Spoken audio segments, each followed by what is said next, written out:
Hello everybody, అందరికీ నమస్కారం. Wait loss drugs గురించి మాట్లాడాము, వెయిట్ లాస్ డ్రగ్స్ని బడ్జెట్లో ఎలా వాడుకోవాలో మాట్లాడాము. ఇన్ని బాగానే ఉన్నాయి.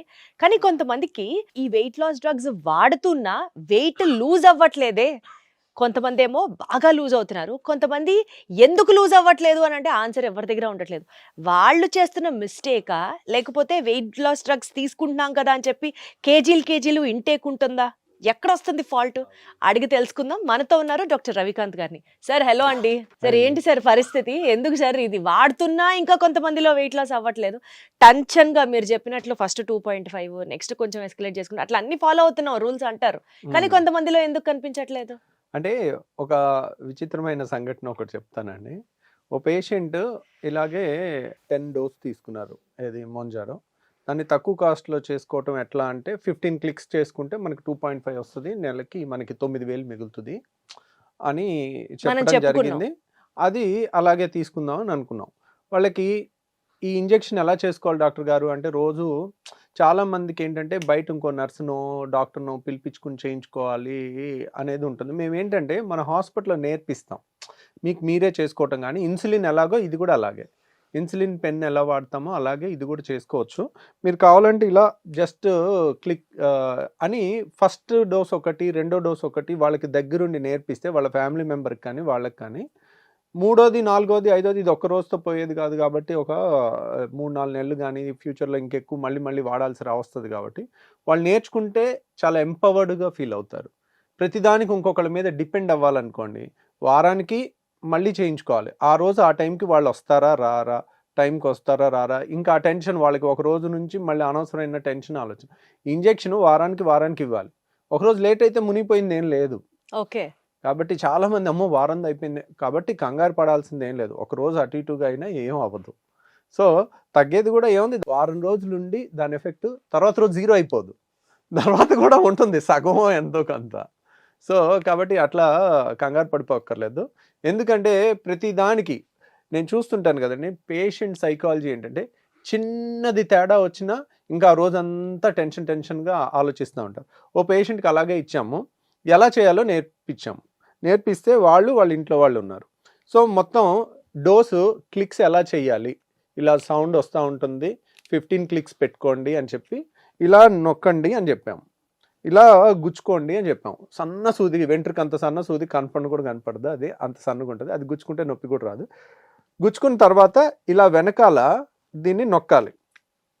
ఇలా నొక్కేసాం. మనం నొక్కాలి అని క్లియర్గా చెప్పలే, ఆవిడ ముందు నొక్కాము. కాకపోతే తనకేంటంటే ఓహో ఇలా గుచ్చుకున్నాము, మంది వెళ్ళిపోయింది, భలే ఉందే అని ఇంటికి వెళ్ళారు.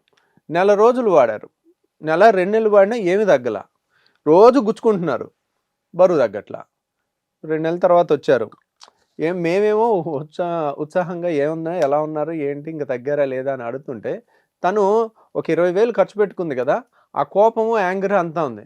ఏంటండి అసలు ఏం తగ్గలేదు అని చాలా పాపం నిరుత్సాహంగా చెప్పారనమాట. ఏం జరిగింది అని చెప్పి, మీరు ఎలా చేసుకున్నారు మళ్ళీ ఒకసారి చూపిస్తారా అని అడిగాను. అడిగితే పేషెంట్ ఇదిగోండి ఇలా చూపించారు కదా, ఇగో మనం 15 క్లిక్లు లెక్క చూసుకున్నాను, 2.5 రావాలంటే ఇగో ఇలా సౌండ్ చూశాను, ఇలా ఉంది, ఇలా పొడిచాను, తీసేశాను. పొడిచేశారు, తీసేశారు. కానీ పొడిచి తీస్తే డ్రగ్ వెళ్ళదండి. ఇలా పొడిచిన టైంలో వెనకాల ఈ కలర్ది నాబ్ ఉంది కదా, ఇది నొక్కాలన్నమాట. ఇది నొక్కితేనే ఆ మందు లోపలికి వెళ్తుంది. ఆ నొక్కలేదు ఆవిడ, రోజు ఇలా అంటున్నారు, మళ్ళీ తీసేస్తున్నారు. సో డ్రగ్ లోపలికి వెళ్ళా. 2 months టైం వేస్ట్ అయిపోయింది. 2 months టైం వేస్ట్ అయిపోయింది. సో అప్పుడు చెప్తే అప్పుడు అర్థమైంది.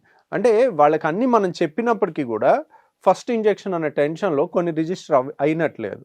సో మెజారిటీకి 90%, 99% అందరూ బాగానే అర్థం అవుతుంది. ఒకళ్ళు కాకపోయినా వాళ్ళ ఫ్యామిలీ మెంబర్స్ ఎవరో ఒకళ్ళు బాధ్యత తీసుకుని 1కి 4 సార్లు అడిగి కన్ఫర్మ్ చేసుకుని వెళ్తారు. దీనికి అలా జరిగిందనమాట.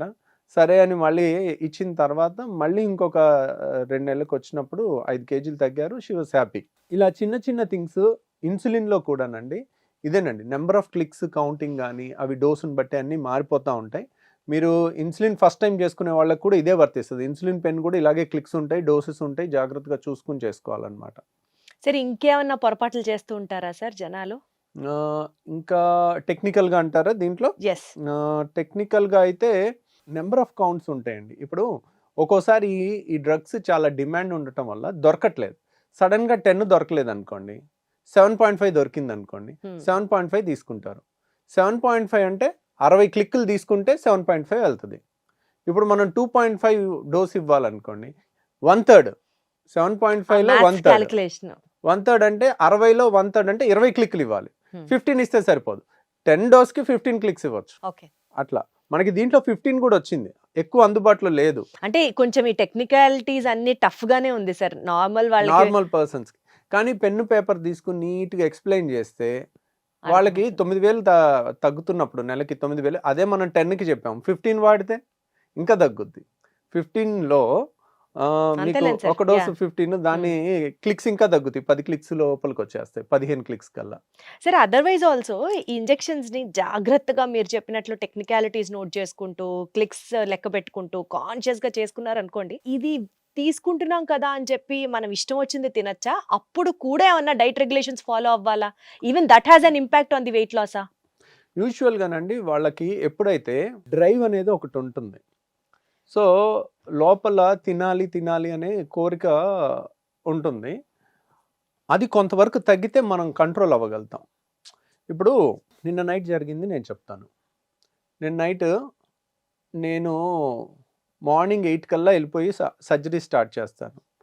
సర్జరీస్ అయిపోయి అందరూ ఓపీడీ చూసేసరికి 5 అయిపోద్ది. 5కి వచ్చేసరికి నాకు కలకలగా పొట్టంతా ఆకలి ఉంటుంది. ఇంకా మార్నింగ్ 6 మీరు లో ఏం తినరా? మధ్యాహ్నం బాక్స్ తింటాను, మార్నింగ్ టిఫిన్ చేసి వెళ్ళిపోతాను. తర్వాత ఈవినింగ్ 5, 6కి వచ్చేసరికి బాగా ఆకలిగా ఉంటుంది, రాగానే 6 కల్లా తినేస్తాను. నేను 6కి 6, 6:30 కల్లా తినేసాను. నా కోట అయిపోయింది ఇంట్లో తినాల్సింది. సో 7, 7:30కి మా పిల్లలు స్విమ్మింగ్ చేసి వచ్చి వాళ్ళ ఆకలి మీద ఉండి పావు బజ్జీ తిందాం వెళ్దాం అని అన్నారు. వెళ్ళాం. నాది అయిపోయింది కదా ఇంకెందుకు, సరే మీ కంపెనీకి వస్తానని వెళ్ళాను. వెళ్తే వాళ్ళు తింటా ఉంటే నాకు తినబుద్దేసి నేను పావు బజ్జీ తినేసాను. పక్కనే ఇంకో స్వీట్ షాప్ ఉంది, బోయపాటి స్వీట్ షాప్ అని, అక్కడ పావు బజ్జీ పక్కన వెళ్ళాను. లోపలికి వెళ్ళా. నాకేంటంటే రస్మలై చాలా ఇష్టం. అక్కడేమో మిల్క్ స్వీట్ చక్కగా రస్మలై 2-3 వెరైటీగా చేస్తుంది. రౌండ్గా చేస్తారు, ఫ్లాట్గా చేస్తారు కదా, రౌండ్ చిన్న చిన్న బాల్స్ ఉంది. అది చూడగానే తినాలనిపించింది. సరే అని ఒక రస్మలై తినేసాను. తినేసిన తర్వాత బాదం పాలు కనపడింది. అరే ఎన్నాళ్ళు అయింది బాదం పాలు తాగి, పర్లేదులే ఒకరోజే కదా బాదం పాలలో ఒకటి తాగేశాను. తర్వాత మా పిల్లలేమో సాఫ్టీ కావాలని అడిగారు. అయితే వాళ్ళు సాఫ్టీ తింటుంటే దాంట్లో మొత్తం తినలేదు కానీ కొద్దిగా టేస్ట్ చూసాను అనమాట. అంటే నా ఫుల్ కోట అయిపోయిన తర్వాత కూడా ఒక పావు బజ్జీ, ఒక ఫుల్ బాదం పాలు, తర్వాత ఒక ఫుల్ రస్మలై. సో సరే ఇప్పుడు ఏముందిలే, మనం అంత బరువు ఎక్సెస్గా ఒబీస్గా లేం కదా, రోజు పర్వాలేదు చేస్తున్నాం కదా, ఒక్కరోజు తింటే ఏమైందిలే, చీట్ చేస్తే ఏమైందిలే అని. కానీ అక్కడ కంట్రోల్ చేసుకోవటం అనేది మెచ్యూర్ పీపుల్కే కష్టం. సో అదే మామూలు యంగ్స్టర్స్కి కానీ ఇంకా చిన్నపిల్లలకు కానీ 20 ఏళ్ల పిల్లలకు కానీ అది కంట్రోల్ చేయటం ఇంకా కష్టం. దట్టు వాళ్ళు లావు ఉంటే, ఇప్పుడు సన్నగున్న వాళ్ళకి ఆకలి హార్మోన్ ఇంత ఉందనుకోండి, వాళ్ళే 120 కేజీలు ఉన్నారనుకోండి, వాళ్ళకి ఆకలి హార్మోన్ ఇంత ఉంటుంది, వాళ్ళకి ఆకలి ఇంటెన్సిటీ కూడా ఎక్కువ ఉంటుంది. అంత ఎక్కువ ఉన్నదాన్ని కంట్రోల్ చేయడం కూడా కష్టం. సన్నగుండే వాళ్ళకి ఆకలి వేరు ఉంటుంది, లావుగున్న వాళ్ళకి ఆకలి కొంచెం ఎక్కువ ఉండొచ్చు. సో దాన్ని కంట్రోల్ చేయటం కూడా ఇంకా కష్టం అవ్వచ్చు. సో కంట్రోల్ చేయటం ఒక ఎత్తు, కానీ ఇక్కడ పరిస్థితులు మన ఇంట్లో వాళ్ళు కల్పించకూడదు. ఇంట్లో వాళ్ళు అరే వాడు తగ్గటాన్ని చూస్తున్నాడు, వాడు ఒక 30 కేజీలు తగ్గాలి, వీడిని అనవసరంగా అక్కడికి ఇక్కడికి పట్టుకెళ్ళొద్దు, అనవసరంగా అన్నీ ఉండే చోట ఎందుకు మనం కల్పించాలి. ఒక 2 నెలలు వదిలేస్తే ఒక 20 కేజీలు తగ్గాడు అనుకుంటే, ఆ రోజు జాగింగ్ చేసి డిసిప్లిన్లో పడిపోయి ఆ రోజు తినేటట్టు చేద్దాం.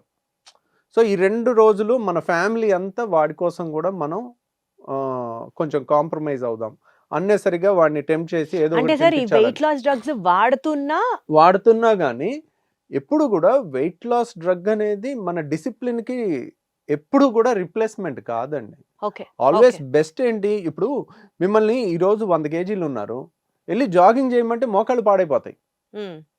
సో మీరు ఒక 20 కేజీలు తగ్గి 80కి వచ్చారు, ఆ రోజు జాగింగ్ చేయండి, జాగింగ్ చేసి ఒక ముద్ద ఎక్కువ తినండి, దాన్ని కాపాడుకోండి, తగ్గే వరకు దీన్ని వాడుకోండి.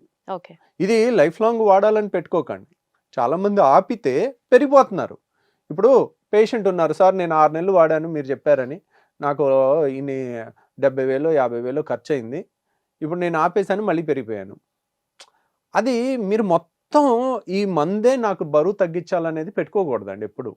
మనం ఎప్పుడూ కూడా నా కష్టం ఉండాలి. నువ్వు ఒక 20 కేజీలు తగ్గావు, కాపాడుకోవటం నా బాధ్యత, నా డైట్, నా ఎక్సర్సైజ్, నా ప్రయారిటీ అనేది లేకపోతే లాంగ్ రన్లో అది ఉండదండి. చాలా క్లియర్ గా ఎంత రిచ్ పేషెంట్స్ అయినా కానీ సంవత్సరానికి 2 లక్షల వరకు పెట్టలేరుగా. ఇది ఇప్పుడు మరి ఫస్ట్ నెల 2.5, సెకండ్ నెల 5, తర్వాత నుంచి 10-15 వెళ్తుంది. 15 ఇంజెక్షన్ 27,000, అంటే నెలకి నెలకి 27,000, 27,000. అంటే సంవత్సరానికి లెక్కేసుకుంటే 2.7 3 lakhs పైన అవుతుంది.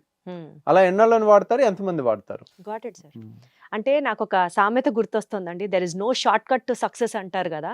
సో ఏదో ఆ మందు తీసుకున్నాం కదా, ఇంకా దాని పాటికి అది తగ్గిపోతాంలే, మనం దాని పని అది చేసుకుంటూ వెళ్ళిపోతుంది అనుకుంటే మీరు పప్పులో కాలేసినట్టే. First one, you have to know how to use it, right usage విధానం ఏంటి, and second of all diet discipline along with a physical activity resume. Right sir, thank you so much sir, clear గా. Thank you అండి.